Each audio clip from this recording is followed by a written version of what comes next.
I now give the floor to Deputy Prosecutor Nazhat Shameem Khan. Madam President, thank you for the opportunity to brief the Security Council today. Please also allow me to begin by recognizing and expressing my thanks to His Excellency, the Permanent Representative of Libya to the United Nations, for his attendance today. Madam President, Excellencies, I address you today following the realization over the last 6 months of a series of unprecedented landmarks in response to the mandate set by this Council through Resolution 1970 in 2011. As reflected in my report, through our collective work, there is a new momentum towards justice in Libya, and we now look towards the first trial to be held at the court in this situation. Based on the progress we now see, I firmly believe there is an opportunity for us to show a collective success based on the partnership between Libya, this Council, and the ICC. This progress has been delivered despite what are also unprecedented headwinds faced by the court. I must be clear that coercive measures and acts of intimidation against the ICC, civil society, and other partners of justice do not serve anyone other than those who wish to benefit from impunity in Libya, and in all situations that we address. It is the victims of murder, sexual violence, torture, and the other most serious crimes addressed by our court that stand to lose the most from these coercive actions. I firmly believe that is not a position that is welcomed by any member of this Council. And it is my sincere hope that we can rebuild a common ground between us for collective, effective action against atrocity crimes. I do wish to underline to all members today that despite this context, the Office and I personally remain fully committed to delivering on the promise that was made to victims through Resolution 1970 and through the Rome Statute to all those affected by international crimes. Madam President, Excellencies, this sense of solidarity and common action has delivered significant progress in the period covered by the report that I present to you today. And through the arrest of Khalid Mohammed Ali El-Hishri by German authorities on the 16th of July, on the basis of a warrant issued by Pretrial Chamber 1 of the ICC, we see a clear example of the momentum that we are building. The Office of the Prosecutor alleges that Mr. El-Hishri is responsible for war crimes and crimes against humanity committed in Metiga prison from February 2015 to at least early 2020, including murder, torture, rape, and sexual violence against Libyan nationals and migrants. For too long, crimes committed in detention facilities in the west and the east of Libya have represented a no-go area for accountability. And it is that sense of impunity that has acted as a driver, an accelerant, for the infliction of even more cruelty.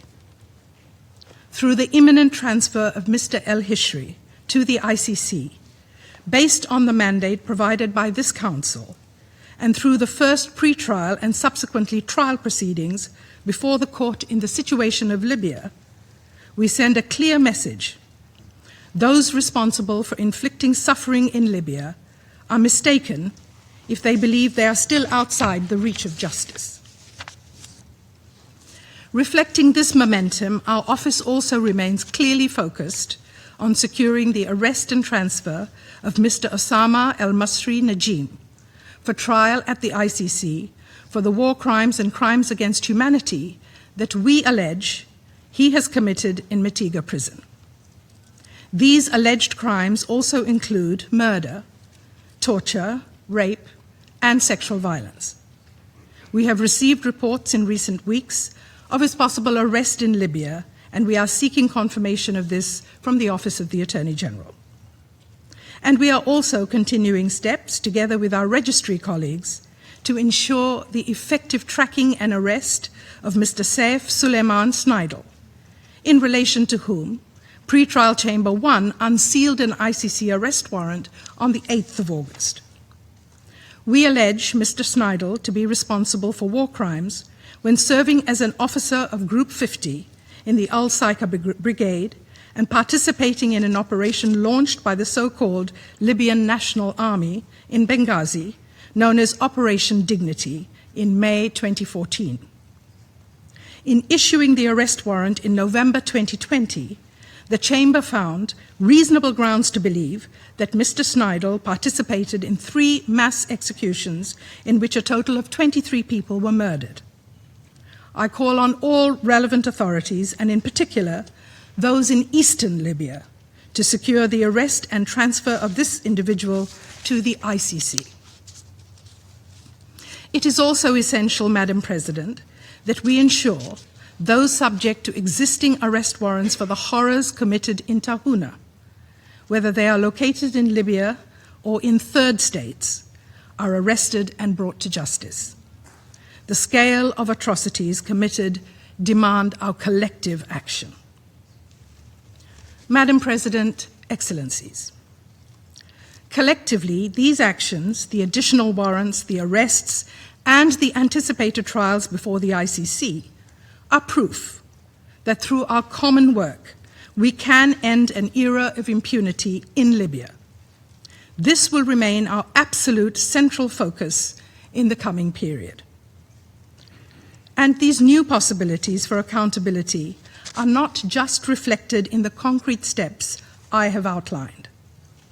They are seen in the clear further commitments made by the government of Libya to partner with the ICC in these efforts. The submission of a declaration by the government of Libya, pursuant to Article 12.3 of the Rome Statute, accepting the exercise of jurisdiction by the court, was a significant moment. It sends a clear message that Libya sees ongoing real value and trust in the work of the ICC.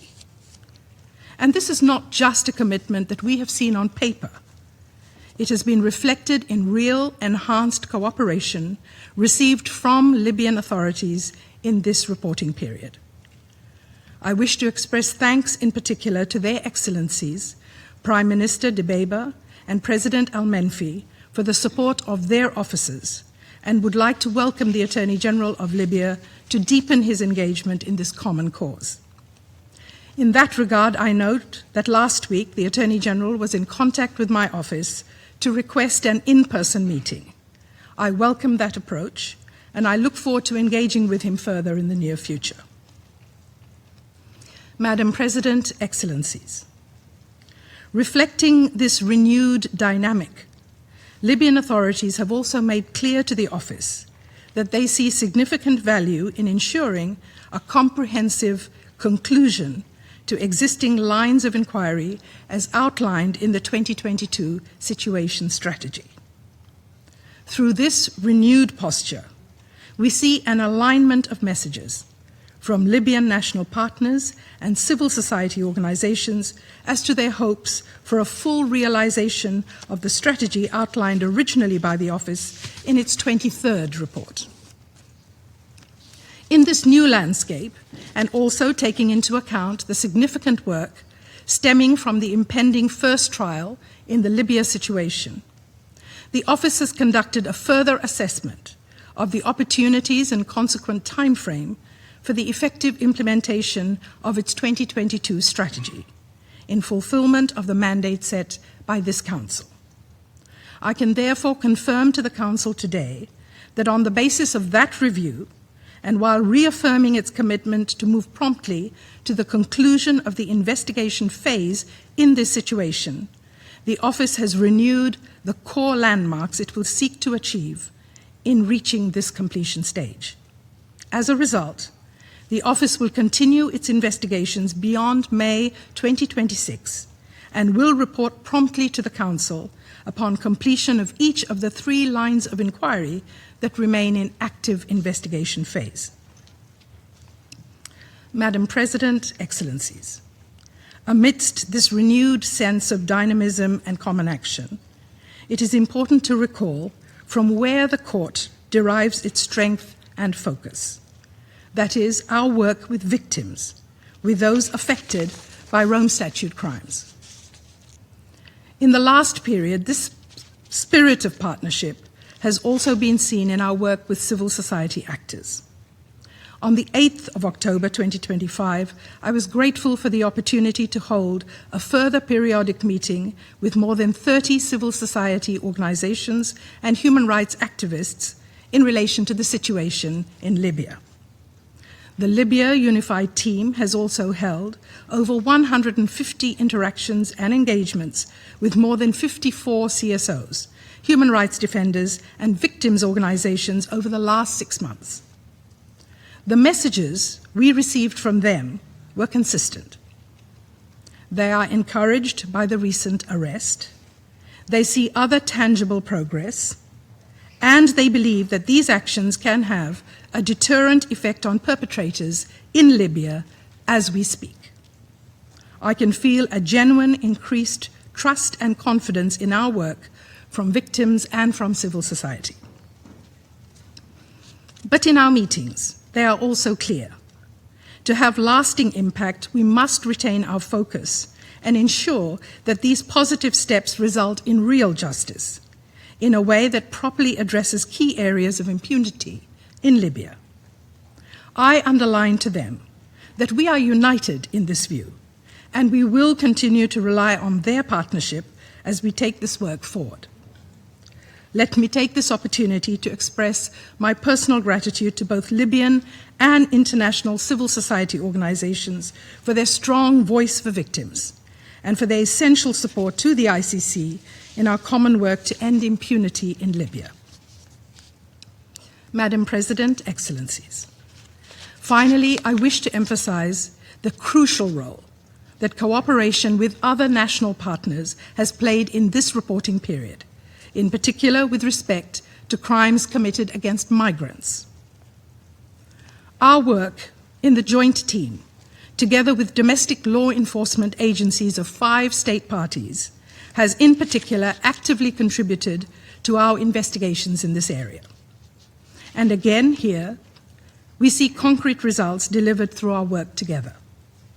Earlier this month, on the 3rd of November, the trial of an Eritrean alleged human smuggler named Tewelde Goitom, also known as Valid, commenced in the Netherlands.